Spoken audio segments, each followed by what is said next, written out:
So you can't speak of Dad without speaking of music. That was such an important part of Dad's youth, and it seems like it went a bit dormant when he was raising his family early on, but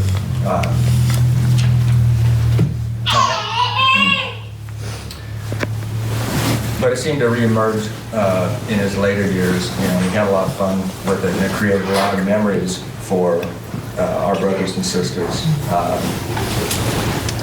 I have really fond memories of... Where's the police? Okay, here we go. Just fond memories of being really young, and Dad picking up his acoustic guitar and playing a little something. And it was just special. And later on, he started getting more into it. I don't remember the facts real well, but he seemed like he started investing in music, and then he inspired Debbie to get involved, and it seemingly overnight Debbie was playing drums and being the lead person in the band, so to speak, and they were just creating great music and great memories. And it's just something it's a part of my life I'll cherish.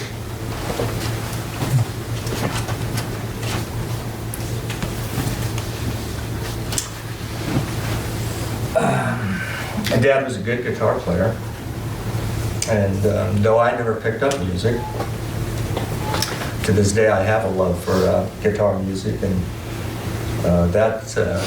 it's directly inspired from Dad and watching him play and how good he was. And to this day I still love Dad's heroes, Chet Atkins and Merle Travis. And I thought what was interesting is our brother Mike. He never got involved much with Dad and Debbie when they were creating so many great memories as a youth, with the music and some of these things I cherish as memories. But so surprised in later years to see how Mike got involved with it. And Mike pulled together some jam sessions at his place with Debbie and Danny and Dad. And the music was fun. They're just kind of getting together quickly, and Mike wasn't a great musician, but he played with gusto, and you could just see the inspiration from Dad, in all of that. And I think it's some of the funnest musical times I can remember is those couple times that I was able to sitting on that jam session with you guys, and it was just fun, just sweet memories, and I know that Dad was such a big part of that.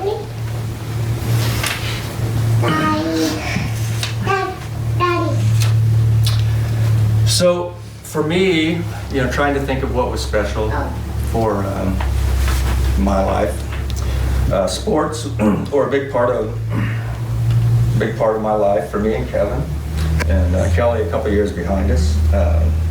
And basketball was a favorite for me. And it's interesting, in our middle school years, it was important to me, and I put a lot of effort into it, but Dad never really showed any interest, and that kind of bummed me out a little bit. But, as Kevin and I started becoming an integral part of the high school team, and we played a big part in turning a perennial loser into a competitive team. Mom and Dad, they got passionate about it, and they started going to the games, and Dad would get to the point of screaming at the refs and embarrassing us. But we'd be able to come home after that and sit around the living room and talk about what went right, what went wrong. And they were important times for Kevin and I. It was a big part of our life, and for Dad to be able to be so excited about that, share that with us, that was a neat deal.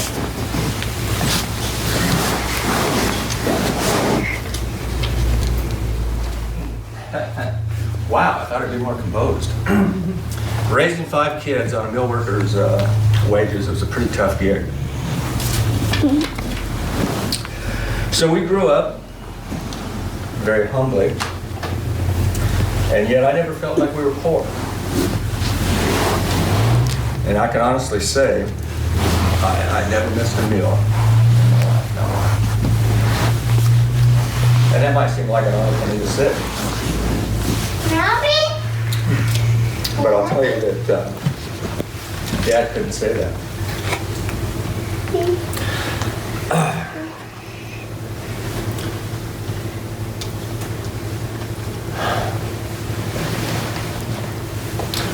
So Dad was born into the Great Depression, and it was a terrible economic time in our country. And many people had no jobs or resources.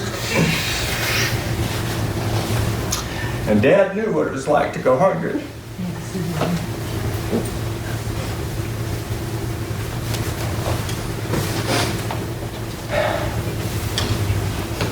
And he knew what it was like to worry about where his next meal was coming from.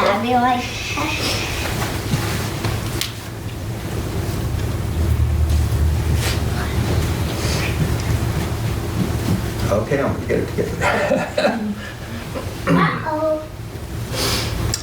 Throw on top of that a mother who abandoned him and his siblings when they were young.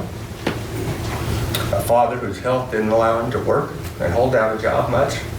And they knew what tough times were. And you start beginning to see the prism through which Dad's life developed. Okay? Dad did not accomplish great things by how most people measure.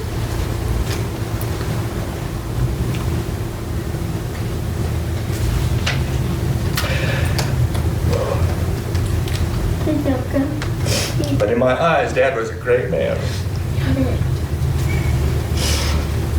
I can't give you a list of accomplishments to real life, my dad. But I can look in this room, I can see my brothers and sisters, and what great people you've become. Your children, your grandchildren. And that to me is an amazing testament of the influence that our Father had in our lives. So that's about all I have to say. Thank you.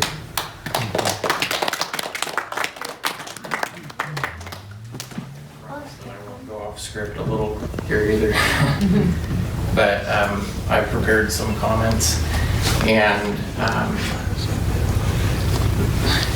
getting through this without tearing up is probably going to be one of the most difficult things that I've ever done. But I'm fairly well practiced at speaking in front of people, so I'll give it a shot, and we'll see how this goes. What are you doing? I wish there was a single word or phrase that I could think of to capture who Grandpa was to me, but there isn't, because in my eyes, Grandpa was a very extraordinary man, and his character was, quite frankly, too rich and complex to be summed up so simply. My first memory of Grandpa is the image of him sitting in his living room, in his recliner, next to his wood fireplace. That dang fireplace that was always on. And I'm not really sure, to be honest with you guys, if it was, if it's a specific memory or if it's an amalgamation of several different occasions that have kind of just become jumbled in my own head. But I can still picture him there in his chair as if it were a throne and he were the king of his castle, blaring out witty quips across the long galley-style living room that he'd constructed with his own bare hands. I don't know how tough my grandfather was in a physical altercation, but Grandpa definitely, I think we can all agree, had a command presence. And he had a way of taking over a room like nobody else that I've ever known in my life. Probably. We all know that the only thing that he probably loved more than kidding with his guests was to pontificate about the problems of the world, while Grandma Whisper yelled at him, "Oz, shut up! No one wants to talk about politics." That's true. And Grandpa might actually be the only lifelong Democrat I know of who systematically influenced some of his grandchildren to become Republicans. Which is another unique thing about his life. I remember early in my life hearing stories of Grandpa's childhood during the Great Depression, as Uncle Tim mentioned.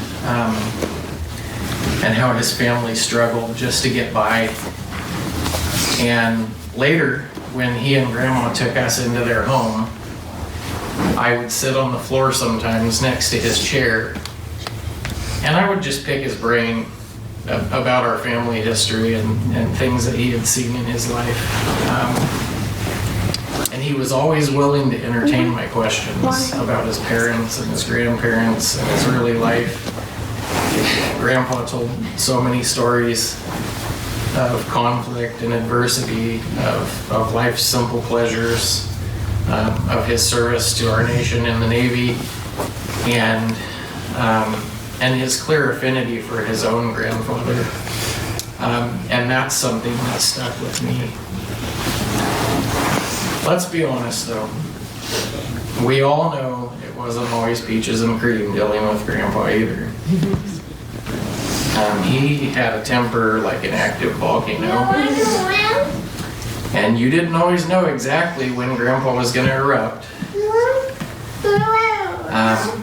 I think Kyle and I probably experienced that more than some of our cousins. Probably not quite as much as Mom and uncles and aunt. But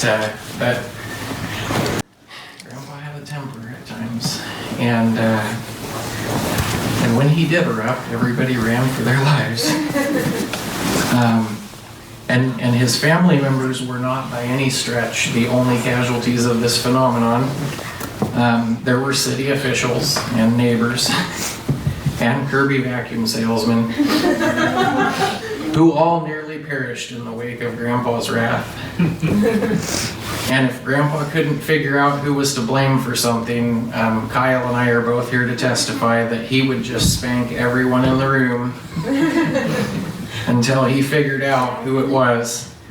And, maybe even some random kid that just showed up at the door at the wrong time, until everyone in the neighborhood admitted to it, even if they didn't even know what had happened. And yet, at the end of the day, Grandpa would have given you the shirt off of his back if he really felt that you needed it. And I know that that's a highly cliche thing to even say. People say it all the time. But the truth is that in his case, it really was 100% absolutely true. Grandpa would have given you the shirt off of his back if you needed it. He would have built you a garage, or let you come live with him, or any number of other things that he did for people in this room and people that aren't here with us today. He had such a knack for creativity, and it showed in a variety of ways through his life, from the music like Uncle Tim shared, and that's a passion that Grandpa shared with a lot of us, to woodworking. I mean, we can't get out of here today without talking about that. Some of the things that Grandpa created from wood were just remarkable. And in his later life, after Grandma passed away and his mind started to get a little bit fuzzy, it made for some bizarre, at times, but pretty hilarious moments. His creativity, I mean, he had a lot more time, I think, to concoct some pretty elaborate stories after Governor Kate Brown had his license revoked while she was filling in for his doctor. I remember was about a year or so ago. I went and got Grandpa, and I took him to lunch at Applebee's. And we were sitting there, and Grandpa told me this story about how a few years ago he was hunting, and he shot a deer, and he had to carry the deer miles up a hill to get back to his truck. And he said that Grandma made him stop hunting after that. And I said, Grandpa, are you sure that was a few years ago? Because let's be honest, I don't remember Grandpa really hunting much in my life. I know he did, but yeah, I think it was a few years ago, all right. And he replied something along the lines of, yeah, I'm sure it's a few years ago. And speaking of Grandma, remember how she got asbestos poisoning? Yeah, me neither. But evidently Grandpa remembered it very vividly because he shared that with me a few months ago. I could talk for hours about that guy. He helped raise me, and he taught me the value of hard work and of accountability. He taught me that real love is unconditional, and that bologna could be fashioned into something resembling food simply by frying it until it formed a bowl shape and adding salsa and salad and then putting it into a sandwich. And if you don't take anything else away from what I share today, give that a try. I haven't had it for a few years, but it was actually pretty good. These last few years, I was really fortunate to be able to spend quite a bit of time with Grandpa. We would frequently go to lunch, and which he almost always offered to pay for, and sometimes got quite perturbed when I told him he didn't need to. My family and I also got to take him on some fun adventures to places like the Oregon Zoo and Wildlife Safari. And those are memories that I will treasure for the rest of my life. And I will miss him so much, but I know that I will see him again. And that's because I'm not embracing some feel-good platitude that people just say to make themselves feel better when they lose a loved one. It's because the other thing that Grandpa shared with me during his lifetime was his faith in God. And you could flip through any of the many Bibles that he had. Yes, the ones that he actually had. And see countless papers with notes written on them where he had searched the scriptures to try to understand the will of God for his life,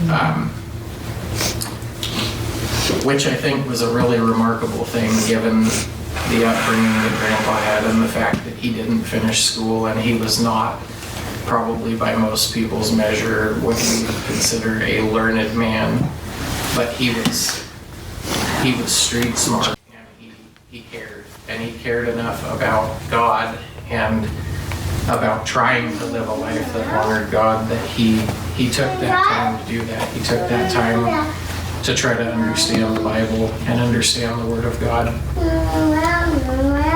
And that's something that influenced me growing up, especially during the time that we lived with him. And though it may seem abrupt, I guess that's really kind of where I have to end this this speech, these comments that I want to share today.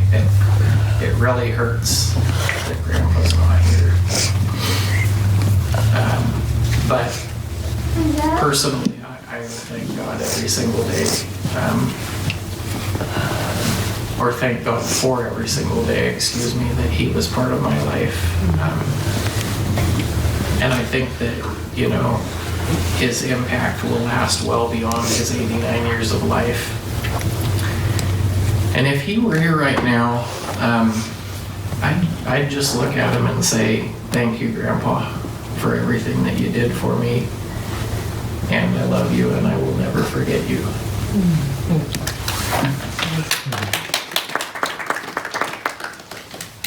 Thank you so much, Karen. I'd like to have Kyle come up and share his thoughts. Probably gonna start bawling as I defend my unloved things. It is the absolute truth when I say they don't make him like him anymore. Grandpa wasn't without faults, but his positive traits outweigh the negative. Grandpa was a loving man who never told me no. He would have given you the shirt off his back. Thanks for stealing my lunch, Cameron. His smile was contagious and his humor unique. His life plays like a highlight reel for a country music song, or for country music songs through the generations. I can't begin to capture all the fond memories I have of Grandpa. I can't thank him enough for grooming me and developing me into the man that I am today. You were the toughest man I know, from your relentless jokes to your affection for Subarus, from your loyalty to poodles to your guilty pleasure of daytime soap operas. Your woodworking talent was a standalone quality. Grandpa, you were my pa, my mentor, my friend, my example, my teacher, my father figure, and so many roles. I can't believe that this time has come. I love you more than words can explain. I will cherish the memories we share. I will never take for granted the time you spent with Jaden. You are the last of my grandparents, and I treasure that you knew my boy. I hope you're telling Grandma all about him. You are beautiful like Uncle Canute's. You showed me where the bear went potty in the woods. You were our personal jukebox. Thank you from the bottom of my heart for everything. I salute you, soldier, for a job well done, as this is the end of watch. Grandpa, you are gone, but not forgotten. I celebrate your new life in heaven. I can't wait till we meet again. I love you, Moose.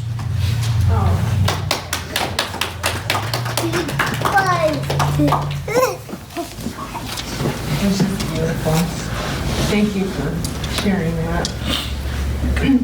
So, I remember Dad, and I know that Tim and Karen and Kyle all touched on some of the same things as what I had written down. I'd like to start with giving just a brief history of what I remember being told. This is just, summing it all up.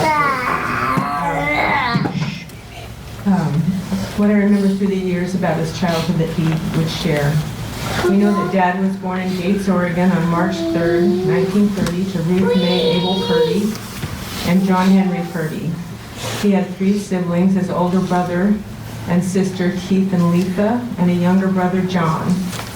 He and his family suffered hardships and moved around frequently.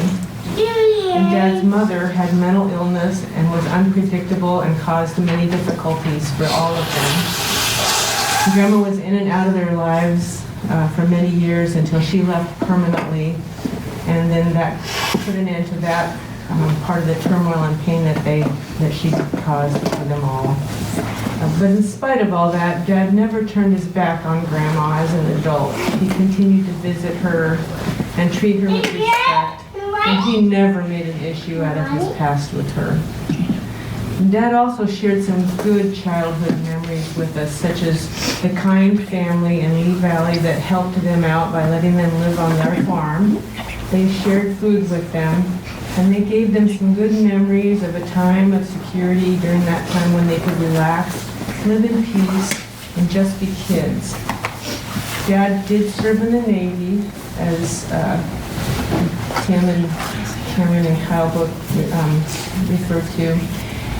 He served in the Navy, which gave him some very interesting stories to share with us. I can't even recall some of his And some of that time he was able to serve with his younger brother, John. Dad was a hard worker, and he always provided for his family and gave us all a sense of security. Like Tim said, we never had fear of going without food, albeit some of that food was some of those recipes. But I have to say, off this thing, that Dad did like to cook, and he, before tacos were ever heard of, and he came up with, from his recollection of his time in San Diego and some of those Mexican restaurants down there, he came up with a pretty authentic recipe of tacos that became world famous in our neighborhood. And even to this day, some of the times that I've been reunited with old people from our alley, they still bring that up every time. Remember when your dad would have those taco feeds? And they said nobody made tacos like that. So he did, and he loved to cook barbecue. He loved barbecue.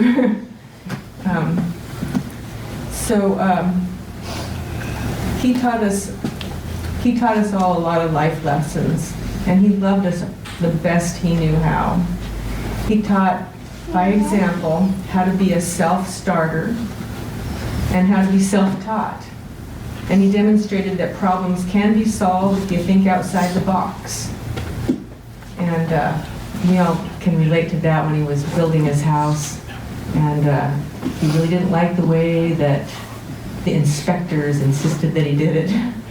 And I think that there were a few times when they came and inspected it and passed it, and then he turned around and redid it the way that he really thought it should be done. He also taught us by example a few things not to do, but he was the first to say, "Do as I say and not as I do." Dad was not perfect, but what he lacked in perfection, he made up in uniqueness. Dad was a very colorful character who knew how to embellish the most mundane non-event into a story of epic proportions that definitely provided us with some entertainment. We can all recall quite a few different stories, even to this day, that we're not quite so sure that they happened the way that he would tell them, but that's okay, we can change it the next time. Dad also gave us the gift of music. Our home was never without music. He carried over for us when he went with him and Mom the collection of 45s that Grandpa Purdy had. That they were just an amazing collection of records when Grandpa had a radio station there in Valsette's. And I know that we can remember, as kids, we can remember those 45s and some of those songs and how unique they were and how cool it was to have them. So in spite of losing his little finger on his right hand, which was his picking hand, he taught himself to compensate for that and how to play the guitar in a new way, and the show went on. When he got involved with music, he was very committed to it, and he played beautifully. Dad gave me the chance to play and sing in his band, and I'm really grateful for that. I have a lot of great memories, and I learned so much from that. And I have to say that it wasn't with much tumult at times, because him and I fought like cats and dogs. But you know what? During that time, he never treated me like a child. He treated me as a contemporary in the band, a band member. And so he let me have my say, even if he didn't agree with it. He was a great guitar player and a great musician. And he went on to build a house for him and Mom on their own land. And he thrived as a farmer. He loved growing gardens, and he grew some beautiful gardens. And as was said, he was a woodworker. I remember him being a woodworker from when we were kids. And he built our desks that we had. He built our dressers. I didn't have a closet in my room, and he built that closet for me. He built a couple of boats. And I remember when we went out on the maiden voyages on those boats, he built them to sell, but we got to on each boat we got to have a ride. He took us out trolling on them. He grew some, he went on when they lived in Fall City, he got into some building of some amazing smaller pieces of woodwork that actually I think Mike and Gwen were using to sell in their stores. It was a heartache that never ended for Dad when he could no longer take care of his place and we had to move him and Mom to Dallas. He started to shut down inside and stopped creating and gave in to his age. Again, he taught us a lesson from that we can all learn. Don't give up in our hearts and minds. Keep creating with an active mind. We all have stories of moments of frustration with Dad, and his dementia could make life difficult. But there are plenty of stories of wonderful moments with Dad to tell also. I mean, some of us have touched on some of them, but there's way more. And those moments are indeed precious. In spite of the many battles over his care that Kelly and I had with him, he always wanted to forgive and forget and heal the rift. And we always did. You couldn't resist. Dad suffered in pain the last month of his life after he fell, which resulted in a compression fracture. And he was bedridden because he'd had some strokes. And I have to say that during that time, even though he was in pain and you could tell that he was starting to lose the battle, he was happy. There were moments when he was singing and recalling stories and sharing with us, and just, he would recognize people and he'd point at them. Sometimes he couldn't really talk, but he'd just, point at them. So, but we can take comfort in knowing that back in 1985, that's when Dad gave his heart to Jesus Christ as his Savior. It was his own brand of faith and his own way of following, but he did follow. And we can be sure that he is in the arms of his Lord, suffers no more, is reunited with his beloved Mommy, and at peace with Mike. Farewell, Oswald Irving Purdy. We'll miss your smile, your kidding, your Ozzyisms, the phrases you coined, your conversations, your memories you shared, and mostly the love you gave. And as was said earlier, unconditional love. I know that if Dad were here and could give a request, he'd not want this service to end without sharing that Jesus Christ is the way, the truth, the life. We're all sinners who've gone astray, that Jesus died on a cross and paid the penalty for our sin. And through Jesus we can have eternal life. Through confessing our sin, turning from it and turning to Jesus as our Savior and having a right relationship with Him. So I'd just like to end it with my part with prayer, and then we're going to open it up to sharing. Dear Heavenly Father, we just thank you so much for this time that we've had to come together as a family, mourning the loss of our beloved Dad, Grandpa. We just thank you so much that we know that you're here with us. And thank you that you've got Dad and Mom safe in your arms, suffering no more. We just pray, Lord Jesus, that you'll continue to give comfort to our hearts, and that you just bless this time, the remainder of the time that we have together, and we ask this in your precious and holy name. Amen. And we would love to open this up to anybody else who has anything to share. Anybody? Kelly? I'm kind of like Kyle, and then I'll probably bust out crying. Most of you pretty much touched on everything. One of my favorite stories that Dad used to tell was the one where him and his friends, mostly Bonehead, would go out and hunt honey. Bonehead was the leader. He could spot a bee anywhere and he could follow it. And I'd ask him, well, didn't he get stung pretty bad doing that? And he goes, he'd get used to it. And the part about being poor, I'm really glad that you talked about that, Tim, because he did come from a hard life. And I very much remember a conversation that we had where you told me anyway, that for the upbringing that he had, he did a pretty good job of breaking us up, and that's true. He did. You know, you talked about the dementia, Debbie, and you and I had a pretty rocky road for the last 5 years with him. We love him, and it wasn't his fault. But even amongst that, he had Debbie and I doing research to find his stepmother's, or step-grandmother's, excuse me, gravesite. Because I warned my grandpa, I promised my grandpa I would put a gravestone on there. He might have even said that, I can't remember exactly, it might have not been that he promised, but that through the love of his grandfather, because he very much loved and respected his grandfather, he wanted to find that gravesite, and he was certain it didn't have a stone, and it didn't. And we made sure that the one got put on there.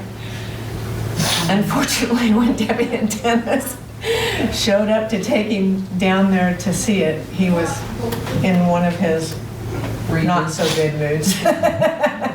So that kind of fell apart, and he never did get to see the gravesite, stone that he put on there. But nevertheless, his generosity, never failed him to the end. I mean, he was thinking of others, and just like Cameron said, the wrath of Dad could not. It wasn't always the funnest thing to be around. But we don't have to worry about ever being threatened for him to shake us from here to the moon and back. But we'll probably remember that for the rest of our lives, and some of our kids will probably hear that a few times.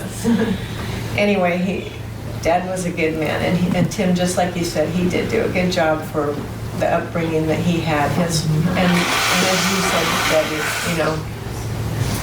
Grandma put him through some pretty rough times, and one of the stories that he told me was that when his dad died and he showed up, he didn't get to be there to see him before he died, but he showed up for the services and stuff and stopped to see his mom, and she started to ask him questions, and he didn't really want to tell her what was going on, but she insisted and got it out of him, and she started off cussing our grandfather out, and saying some very cruel things, and Dad never held that against her, because that's the kind of person that he was. He never spoke badly of her. Even in the moment that he was telling us that story, he still almost seemed to be able to say it with love towards his mother, but just, that he couldn't listen to that, obviously. He will be missed. He was a good man.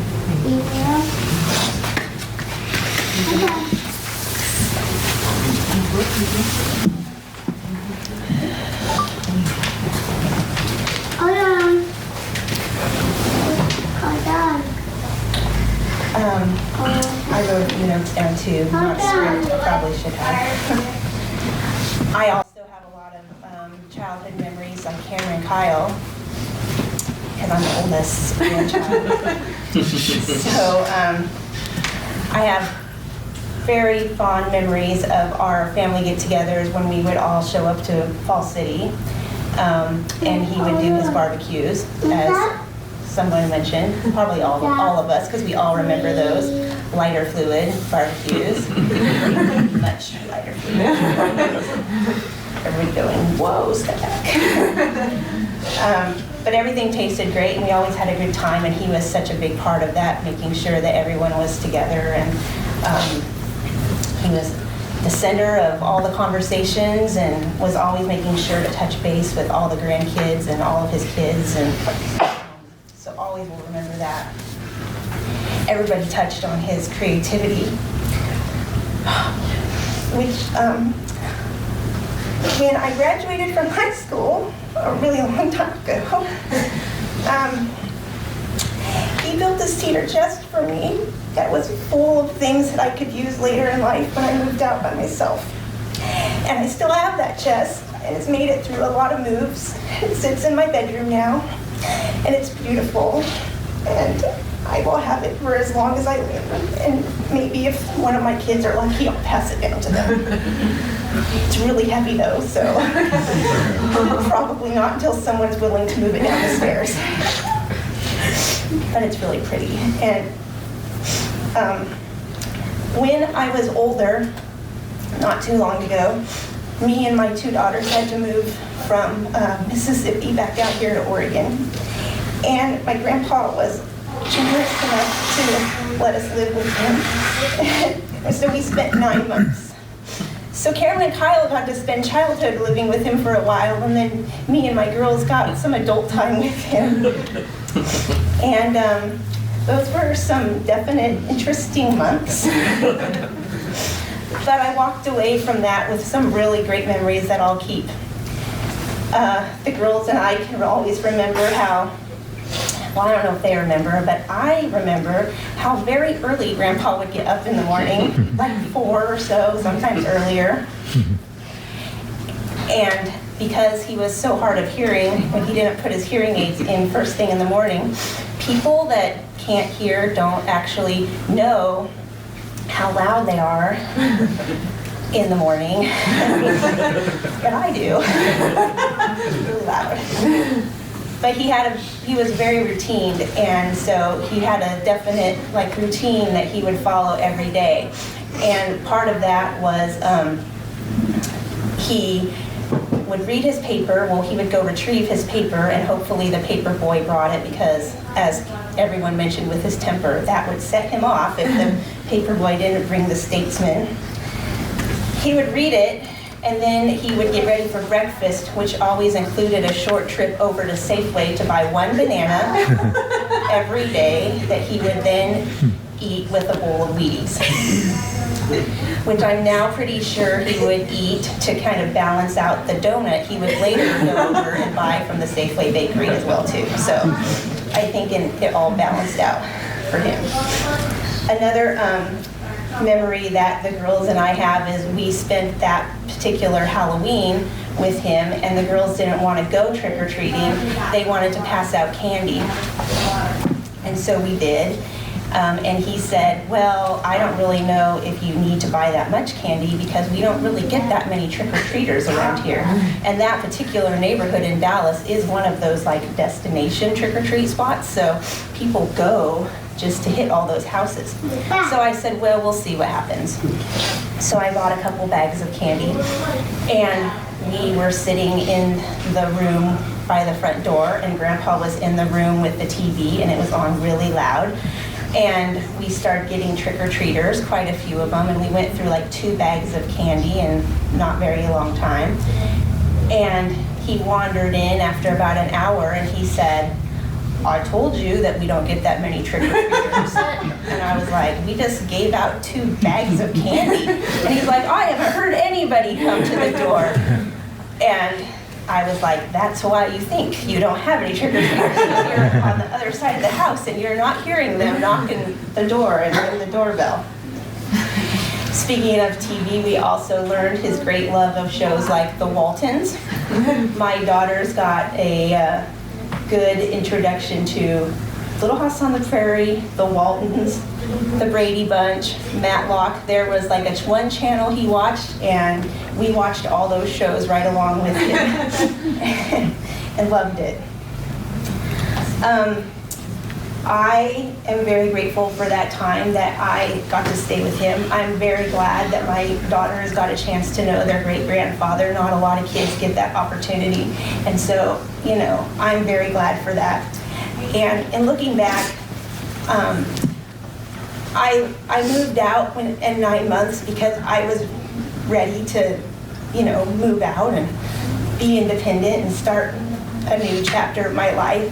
But I also kind of wish that I hadn't done that, because I know he could have used us staying there a little longer. So I hope that he always knew how much that we loved him, and I hope that us leaving wasn't like any sort of start of anything, you know, bad, like a decline or anything. I don't think it was, but we did continue to visit him and spend time with him, and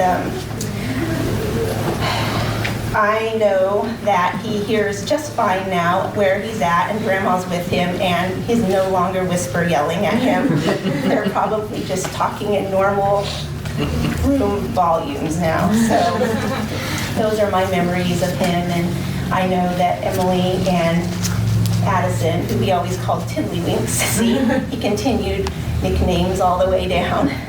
We'll have those fond memories, and we're just glad that we got that time and that we could share some of those.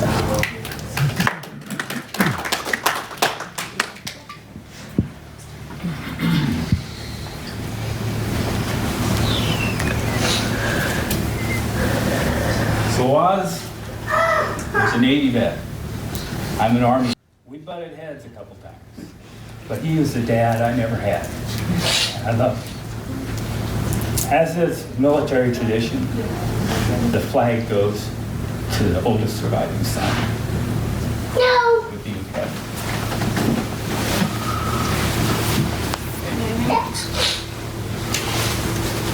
Like I said, he's the dad I never had, and we butted heads a few times, but I love that man. He taught me things that a father should teach us. He taught me how to love. He taught me how to forgive, which wasn't easy for me. And right to the very end, I loved that man more than anybody. Thanks. Did you get it? Does anybody else have anything to share?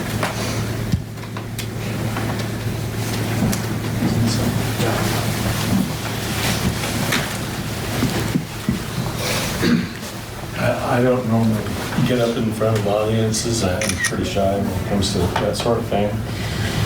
But I feel like I need to share a story with that. I think somebody touched on it, that he lived on a farm during his depression years. Very young. And I had the pleasure of going to the Coos County Fair with an old friend, or with a college friend. And we walked in, and this lady comes up and she says, you must be a Purdy. Are you Oz Purdy's son?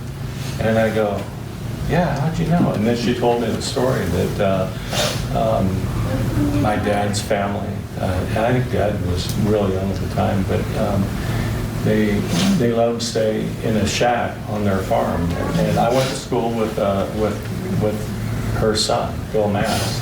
He was on the same dorm floor, and she told me some stories about that. It was just made me realize at that time just how difficult of a life. Until then, I really didn't know how difficult of a life that my dad had as growing up. And you know, it was just a real eye-opener. I came back and told my dad that story, and I'd never heard anything until that time. And he brought back some memories for him of I think her name was Mary Mass, but His name was Hollis. Dad's name was Hollis. Yeah. Bill was their son, and they were all kids at the same time. So, yeah, it was a pretty amazing story. And then one other thing that I'd like to touch on with Dad was he lived a long life, 89 years old, and I remember when he was in his early 50s and thinking he's not going to make it to 65 or 70. And the determination that man had, I think, and I don't know Zach's scenario of it, but I think it was when he was diagnosed with diabetes, and he just decided he was going to quit drinking, quit smoking, start exercising, and he lived to be 89.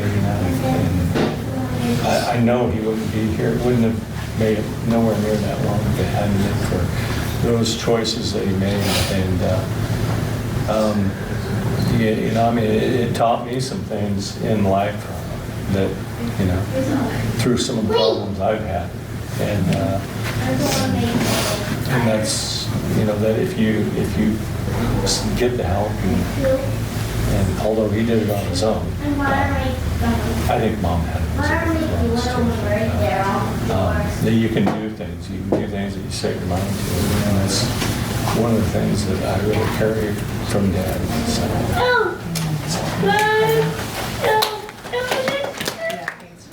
It's been a very wonderful time that we've had together.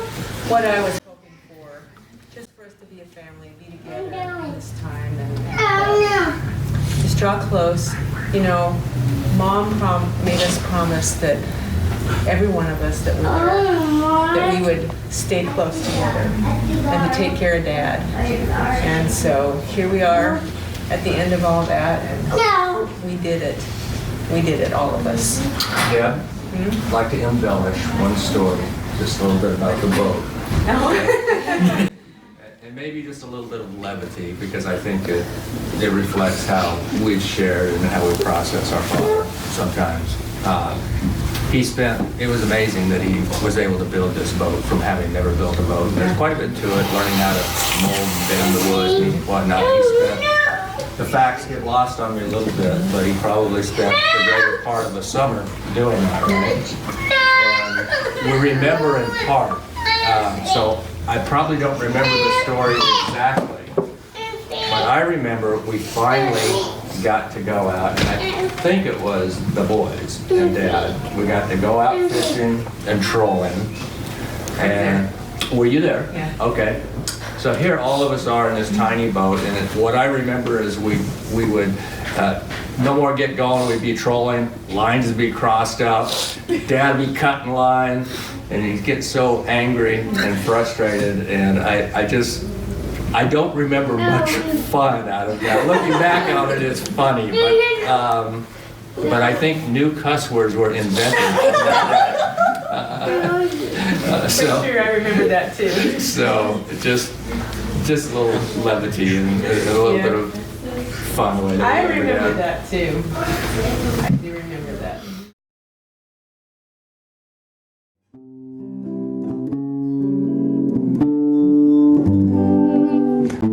When evening chores are over at our ranch house on the plain, and all I've got to do is lay around.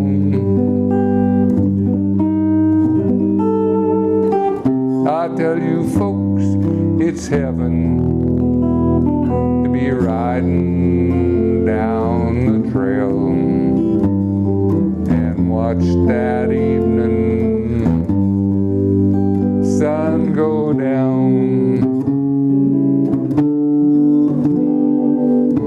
White-faced cattle loafing on the mountainside.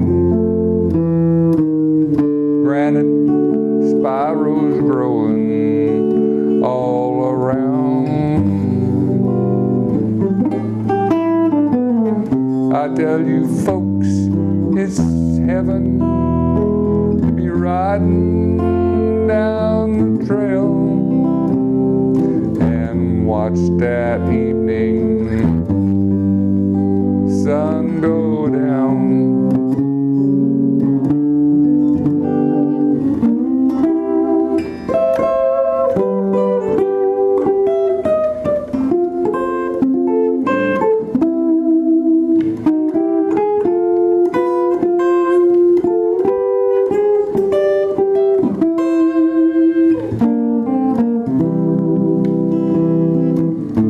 White-faced cattle loafing on the mountainside. Granite spirals growing all around. I tell you folks, it's heaven to ride off down the trail watched that evening